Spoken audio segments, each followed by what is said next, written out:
Hey, what up? What up, everyone? Yo, shout out, man. Shout out to DJ Ghost, man. I know he the reason why everyone's watched that 60 Days In fucking Henry County video. But appreciate you guys watching that shit too. I wasn't expecting that shit to get no views or nothing like that.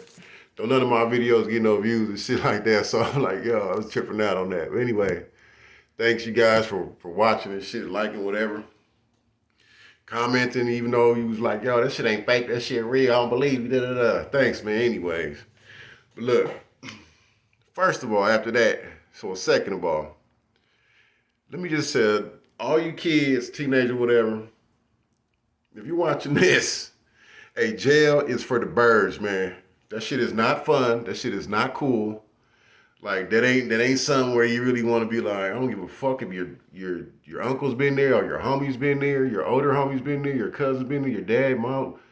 Man, that shit is not cool. That shit is not cool at all. That shit is cool to fucking go to school, graduate from school, go to college, get you a graduate from college, getting a career, holding down a family and shit like that, getting married, having kids, raising kids, all that shit is cool, man. Anyway,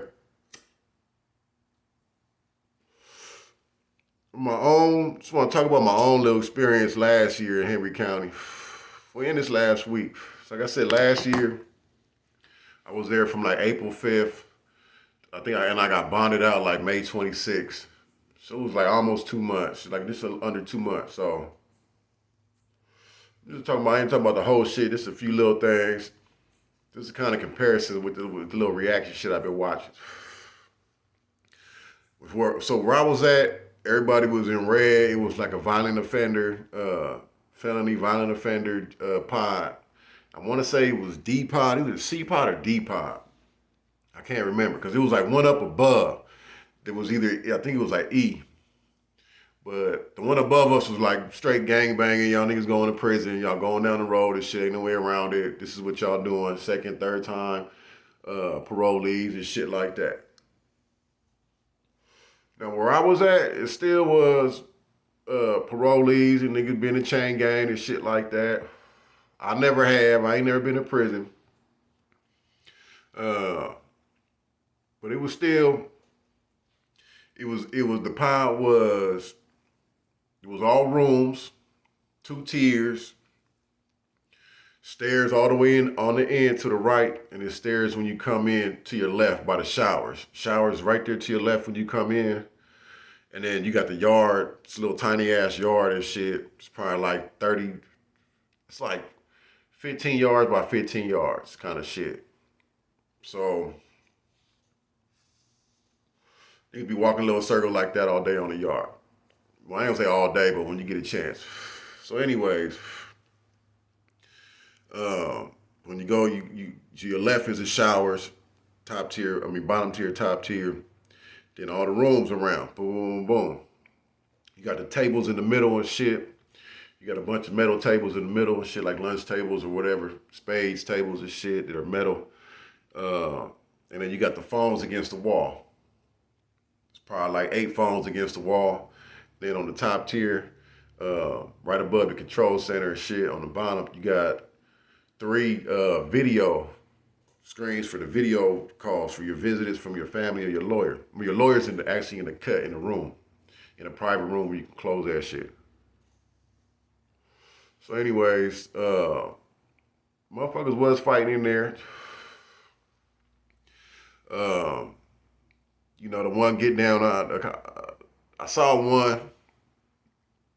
Everyone saw one. What happened on the yard? It wasn't like that. To me, if I ain't no big deal, I was over there on the kiosk because you gotta order everything on the kiosk and shit. Your store. So I'm ordering my store real quick. Next thing I know, young nigga getting whooped on by old nigga in the yard and shit. Everybody looking and shit, running over there. I look, make sure I wasn't in no danger. I jumped back on the kiosk to try to order because I knew we was about to get locked down. So everyone on some weirdo shit, I ain't never seen this before, but because usually in jail, if you getting down, then you better turn your head and act like you don't see that shit. Make sure that you ain't no threat coming towards you. And then, all right, you fucking mind you, act like ain't nothing happening. Because if you turn and look, everyone looking, now the police is going to be looking. And now you dry snitching. Now you dry snitching. And if y'all don't know, dry snitching is telling on a motherfucker with actually not actually telling on a motherfucker. But anyways, you don't fucking look over there. I don't give a fuck if nigga getting stabbed, beat up, jumped on. You don't look or nothing. You just keep doing what you're doing. If you on the phone, you just make sure ain't no threat coming towards you and you stay on the fucking phone and keep talking. But until they lock that shit down. But until then, so anyways, old nigga was beating up the young nigga on the yard. So everyone's looking at shit. I'm trying to finish ordering my store on the kiosk. About 15 sheriffs come in. They lock us down for like 10 minutes. Boom, let us back out. Not even 10 minutes. Once they cuffed them up, got them out. They let us back out. Then this shit tripped me out too about Henry County. Excuse me. Damn, I spin this shit. I ain't never experienced this either, but after that, a motherfucker came up to me and was like, hey man, I need you to write a statement for the homie and shit, cause they trying to charge this nigga with. I said, huh? I said, man, I don't write statements, homie. He like, nah, this is for that nigga. You just gonna get him out of there. They don't try to charge him. I said, I understand that, but homie, I don't write paperwork. I don't write statements. I don't give a fuck. I don't write statements. And nigga looked at me and was like, all right. I'm like, I don't know how you Georgia niggas get down, but me personally, I don't write statements. So anyway, that was one get down. The second one, it was a white blood, and it was another white boy. He used to fuck with him all day. It was cool. But the other white dude, he had the jokes. He had super jokes for the blood nigga. One day the blood nigga he wasn't feeling it. So he like, yo, he got serious and was like, yo, go to the room. Go get down. Everyone kind of looked on the yard like, is he gonna go? The other white dude jumped up and was like, fuck it, come on. So they went, shot to a room, handled their business, came back out. Like, we all on the yard like, all right. Like, all right, I gotta give it to dude. Cause none of the brothers and none of the niggas thought he was gonna go, but he went. So I was like, all right, good job, homie. So anyways, I didn't actually see that one, but you know, they both come out. Dude come out, the blood did come out like, ugh. I had to give it to him. But the other dude kind of came out, you could tell he was a little red up, little red marks and shit, but he was a nice little friendly fade. I didn't get a chance to see it though, but anyway. All right, so the third get down was with a white boy they called Big Country and his roommate. They was just, other white boys kept playing with him. So when they locked him down one night and shit and be playing with him in his room, he told him stop playing with him. Next thing I know, Big Country ain't there in the morning when we wake up. So he beat the brakes off a dude. They put him on the other side. So anyway, that was the third one. Then, see, if you can see, like, this is how this shit be happening. It's kind of like you don't really see the shit in jail. Motherfuckers be like, yo, did you see this? Did you see that? Nah, shit be happening in the cut on the low because, motherfucker, you don't get charged with a whole nother crime. So you don't want that. So you got to be kind of slick when you're doing your shit in jail. All that out in the open shit, nah, that's some TV shit. Nigga, if you want to shoot the fade, that's some dry snitching. All yelling in the top of your lungs in the middle of the pod. You dry snitching. Shut the fuck up. You got a problem, homie? Come holler at me like, yo, all right, my nigga, go to my room. Or I go, what room you in? All right, I'll meet you there. Boom. Nigga, I might start walking around the pod and shit. Everyone watch TV. Then I'm going to dip into the room. You walk around a little bit. Then you slide in too, nigga. We can handle that shit. Anyways, so the fourth get down. I don't know, there's some other shit. It was an old white man who came in. Had a big, long beard, long hair. He been there for like almost 2 years just waiting to go to court. Old dope fiend. Anyways, he was just telling motherfuckers like, yeah, he smoked crack. And he was like, yeah, I got HIV. I don't know if this was like a mechanism he used to keep niggas off him or what, but he would tell everybody like, yeah, I got HIV and da-da-da-da. His roommate was another young white dude. So for some reason, he would always come, when I'm sitting down watching TV, he would always come fucking and just try to And when I'm in jail, I respect everybody. I talk to everybody. I don't care how old you are, how young you are, what race you are. I don't give a fuck. I'll talk to you. I don't care if you on the homosexual side. I don't give a fuck. I ain't gonna be your best friend and shit, but I'm gonna still treat you like a human being. That's just how I was raised. I'm gonna treat everybody like a human being until you show me something different. But so this old man used to always come by and try to chop it up and shit, and I'll just be sitting there. He'll tell me some crazy ass stories, little crack stories and shit.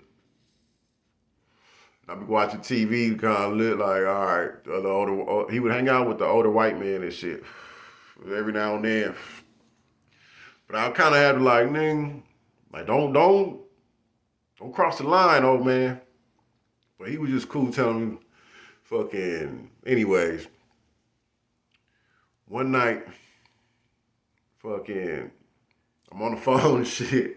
I'm on the phone with my oldest daughter, and it's a fat gay white dude next to me. And next thing I see the old man, young roommate, come walking out another white dude room. So I'm like, he come over there and he tell the fat gay white dude, he's like, good looking out for that, homie. So I'm on the phone, I'm like, all right, that nigga just gave him one of his pills, one of his medications or something. So I'm like, all right, keep my eye on this nigga because he might start tripping. So anyways, we lock it down later on that night. Next thing I know, about an hour later, two sheriffs come in and pull the young white dude out of the old man's room.